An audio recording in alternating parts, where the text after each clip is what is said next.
Thank you so much. Very good morning to everybody, and for the kind introduction, Christine. As she indicated, my name is Michael Friedlander. I worked in the, I'm a degreed nuclear engineer, professional engineer registered in the United States. I worked in the nuclear power sector for many, many years. I was a senior, licensed senior reactor operator on the two major different designs that we will talk about this morning.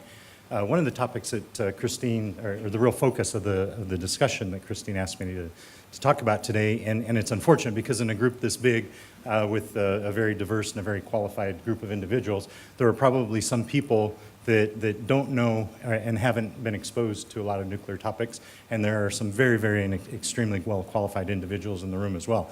So I've been given the challenge of trying to walk a very, very fine line between people that will be bored to death with what I have to say, and people who perhaps might be a bit challenged by some of the things that I have to say. So I hope to walk that line, and I know we'll have some opportunity for some discussion and questions later on. But basically, what I want to do here first this morning is talk about the whole concept of going from basically a uranium atom and how that ultimately gets converted into a kilowatt hour of electricity when you flip on the light switch at home or when you run your air conditioner, and really have a basic understanding of that process and how it works, because what I think it does is it reveals pretty straight away exactly what are the topics and what are the things that we should be worried about and what are some of the things that we should not be worried about. As you will find out and as you've read in the press, the acronyms fly all over the place in this industry. And so what I want to do is sort of sort out some of that thing so that when you see some of the things in the press and when you see it on TV, perhaps you can in your mind sort out exactly what it is that they're saying. And I remember Mike, he talked about a BWR, and I know what a BWR is or a PWR and things like that, or what an engineered safety feature is. And so it'll make a little bit more sense and when you engage in the conversation. One of the fundamental tenets of nuclear power is the whole concept of defense in depth. And what I really want to talk about there is I want to explain why that's so important and why that concept is really the cornerstone of really prudent nuclear operations. Talk about, everybody talks about the headliners. Everybody wants to know, can you tell me exactly what happened? So I'm going to talk about the three, probably in recent memory, the three most important accidents, quite honestly, that happened and how they've shaped the nuclear industry, and then wrap up with a few observations. So with that, and unfortunately, we found out this morning we had some compatibility issues with PowerPoint. I had a lovely video on here with incredible computer graphics, and and unfortunately, usually we're behind the times and our stuff won't upload into higher versions. It seems as though it was the other way around. So what I'm going to do is I'm going to actually go on to my next slide. Nuclear power, fundamentally baseload electrical generation, and the technology that's been around for 175 years, amounts to spinning a magnet inside a coil of wire. And when you spin that magnet, it generates electrical energy. It was a phenomenon that was discovered in the early 1800s. So the question becomes is, how do we spin a big magnet even faster and bigger inside a bigger coil of wire and generate large quantities of electricity? And over the years, and as technology and manufacturing has developed, we've developed mechanisms to do that more and more efficiently and on bigger scale. And so baseload electrical generation fundamentally is nothing more complex than spinning a big magnet inside a big coil of wire, and then that electricity goes down the transmission lines into the homes and cities around the world. So the question is how do we do that? Most baseload generation comes from a process of boiling water into steam under high pressure. That steam then funnels itself through a turbine, which is nothing more, it looks like a very large jet engine. Oh, right here we go. So this is the turbine. So we boil water and run it through this turbine, and that turbine will extract the energy that's inside that high pressure steam, and that action spins this turbine. The turbine is connected to the generator, which is again nothing more than a big magnet inside a big coil of wire. And then that process is what generates the electricity. Now, how the steam is generated, this side of the process is identical. It doesn't, there's some nuances between some supercritical power plants and old style subcritical power plants. But fundamentally, it doesn't matter whether you're talking about fossil fuels such as coal or natural gas, it doesn't, residual fuel oil, it really doesn't matter. That process of boiling water is really the active element. What makes nuclear different and unique from fossil fuels is we're actually splitting atoms of uranium. And in the process of splitting those atoms, when they typically split into two pieces, and when those two pieces eject themselves from each other, that process creates heat. And we capture that heat and we convert it into steam, which runs the turbine. Now, what's interesting about the nuclear process is that we utilize a neutron, which is a subatomic particle, to hit an atom of uranium. When that atom of uranium hits, it gives off these two fission products, two pieces. But in addition, on average, it gives off about 3 additional neutrons. So I hit it with 1 neutron, I get a splitting of the atom, I get about 3 more neutrons in addition to the 2 fission products. Each of those 2 neutrons can now go out and find uranium atoms and split them. Each of those gives me 3 more. So you see, I started out with 1 neutron, now I've got 3, now I've got 3 times 3, 9, now I've got 9 times 9, which is 81. And all this happens in the twinkling of an eye, about a millionth of a second. And so now when I scale that up to a very large scale, now I'm generating massive quantities of heat. That heat can be turned into steam. The steam then runs through the turbine. The turbine is connected to the magnet in the generator. The magnet turns, which creates the electricity. And so that's what's unique or what's different about nuclear power plants. So I have up here, this is a schematic of a very, very typical pressurized water reactor, very, very similar to the reactors that are built at Daya Bay. In the world, there are many, many, many, many different technologies. I was relating a story yesterday to the group. When I was in graduate school, we actually had a game in graduate school. There was a cup, and it had a bunch of 8-sided die inside. And the die on the faces, they had different things like water-cooled, or water-moderated, or graphite-moderated, or liquid metal, thorium, uranium, plutonium. And you'd put the die in the cup, and you'd shake it out on the table. And then if it was your turn, you had to read the die face, and then for the rest of the day, you had to design a reactor that had those kind of characteristics. So around the globe, you'll hear stories about BWRs and PWRs. You'll hear about CANDU reactors, which are the type that are used in Canada. There's just a whole dog's breakfast of different styles and technologies and things that are being used around the world. But the 2 principal ones that we're going to talk about this morning are pressurized water reactors. In just a minute, we'll talk about boiling water reactors. Again, similar to Daya Bay, what it typically is constructed is, again, we have the steam cycle over here, which is very common to most types of baseload generation.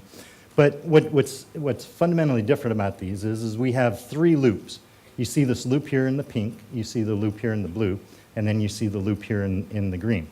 So what happens is, inside the reactor core, which as I indicated before, this is where the uranium is at, and this is where the fissioning events are occurring, creating the heat. We have pumps that circulate water through the reactor core. Excuse me, it comes in like this, it goes in the bottom, it passes over the reactor core, it picks up the heat from the fission process, and then the hot water comes out and it goes through these tubes that are inside what we call the steam generator. The heat passes across the tube interface into this pot of water, boils the water, and then that creates the steam that goes into the turbine. After the work is extracted from the high pressure, high temperature steam, we have low temperature, low pressure steam that goes into a condenser. A third loop right here, which is at Daya Bay, it's taking seawater. It's passing it through the condenser. It condenses the steam back into liquid water, and then that liquid water is pumped back into the steam generator. So what's fundamental about a pressurized water reactor is we have 3 separate loops that are all completely separated by tubes and piping. The reactor itself and most of the reactor components are located inside what we call the primary containment building. The primary containment building is a very, very large engineered structure. Typically, the walls are a meter or less of reinforced concrete. Excuse me. It's a steel-lined structure. It's built and designed to be essentially airtight. And it's specifically designed that in the event that one of these pipes rupture or we have a leak, because remember, this is very high temperature, high pressure water, so in the event of a leak, all of that energy is going to go inside of the containment building. And it's specifically designed so that in the unfortunate event that may accidentally happen. It's designed to contain all of that energy inside what we call the containment building. And so what you begin to see here is an element of what we call defense in depth. And so in effect what we have here is we have the fuel that are inside these long tubes. They're about 4 meters long. They're about as big as a man's finger in diameter, about 12 meters long. Those tubes have the uranium inside, and they are hermetically sealed and welded so that they're very, very tight and closed. They keep all of those fission products inside the fuel itself. The fuel then is collected together inside it looks, geometrically, it looks like a huge cylinder that collects all the fuel inside the reactor core. The reactor core then is inside what we call the reactor coolant pressure boundary. And this is a highly engineered, very robust system of piping and pumps and valves. So, and then all of that then is inside the primary containment. And so what you begin to see here is it's similar to, if you can imagine in your mind's eye, a football team on the field. And if the opposing side is in midfield and the guy is getting ready to make a shot on goal, we try to put as many defensemen in between the guy who's trying to make the shot and the goal to try to create as many layers of defense against that shot getting in the goal. So that's what we've effectively done here. We have the fuel that's in these long tubes. The tubes are then inside the reactor pressure boundary, which is inside this airtight steel container, which is encased by a large reinforced concrete structure. And that is the fundamental aspect of the defense in depth policy, philosophy for most modern nuclear reactors. Now, again, this is a typical pressurized water reactor. It's a simplified structure. You see designs that have sometimes 2 steam generators. You see designs that have 3 steam generators, which is the diabase design. And then you have some that are as big as 4, and I've even seen some as big as 5 or 6 steam generators or steam drums on the nuclear power plants. Again, it gets back to that idea. Engineers have a design intent when they put it together for some objectives that they're trying to achieve, and different design parameters are built and set up to accommodate those different design parameters. Now, in contrast to a PWR, the typical design that was similar to the Fukushima Daiichi is called a boiling water reactor. And just as the name implies, in contrast to a pressurized water reactor, where the water inside the reactor never boils, we simply pump cool water in, we get hot water out, and that just circulates through. In a boiling water reactor, the water actually boils inside the reactor. So in this case here, and we don't show the tertiary cooling loop, seawater loop that out here. But again, basically, it's a very simple process where we have the reactor core itself. It's very, very similar to the pressurized water reactor core design. The water goes into the bottom. It goes into the reactor core. The fission process creates heat. The heat boils the water, very, very similar to if you have a pan of water on your stove. The heat turns the water into steam. The steam comes out, and basically from here on over, it's an almost identical design. The steam goes into the turbine, turbine's connected to the generator, extracts the work, it goes into a condenser. The condenser is cooled by a separate loop, similar to the pressurized water reactor design. Excuse me. And then the condenser cools the water back, cools the steam back into liquid water, and then it's circulated through. So it's a closed loop in and of itself, with a secondary loop out here that typically draws on seawater, or sometimes you see the big cooling towers, that is taking the heat out of the used steam. But again, it's a closed loop. You see the primary containment here. Again, there's a whole different array of different designs. You've heard about the Mark I containment, the Mark II containment, the Mark III containment. They're sort of just different generations of the same basic idea. In the event that we have an accident here, the design is to contain everything inside here in this whole defense in depth concept. I'm going to talk about, just very briefly, RBMK reactors have basically been phased out of the global fleet.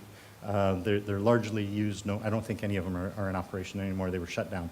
But I'm going to talk about it because I want to spend some time discussing some of these headline events, and it's worthwhile taking a look at the design of the RBMK reactor.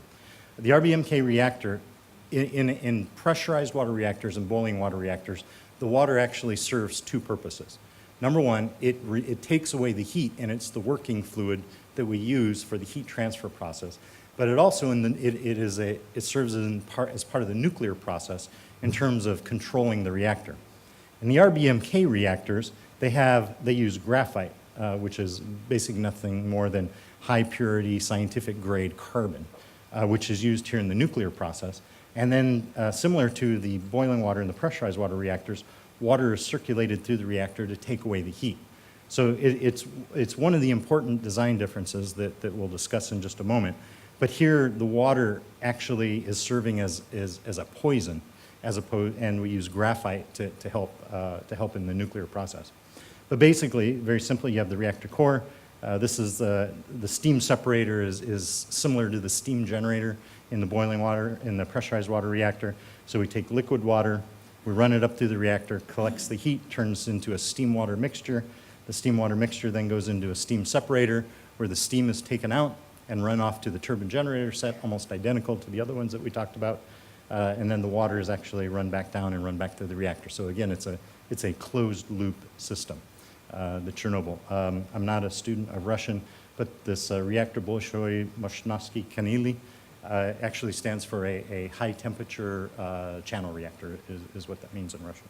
If we have any Russian experts in the crowd.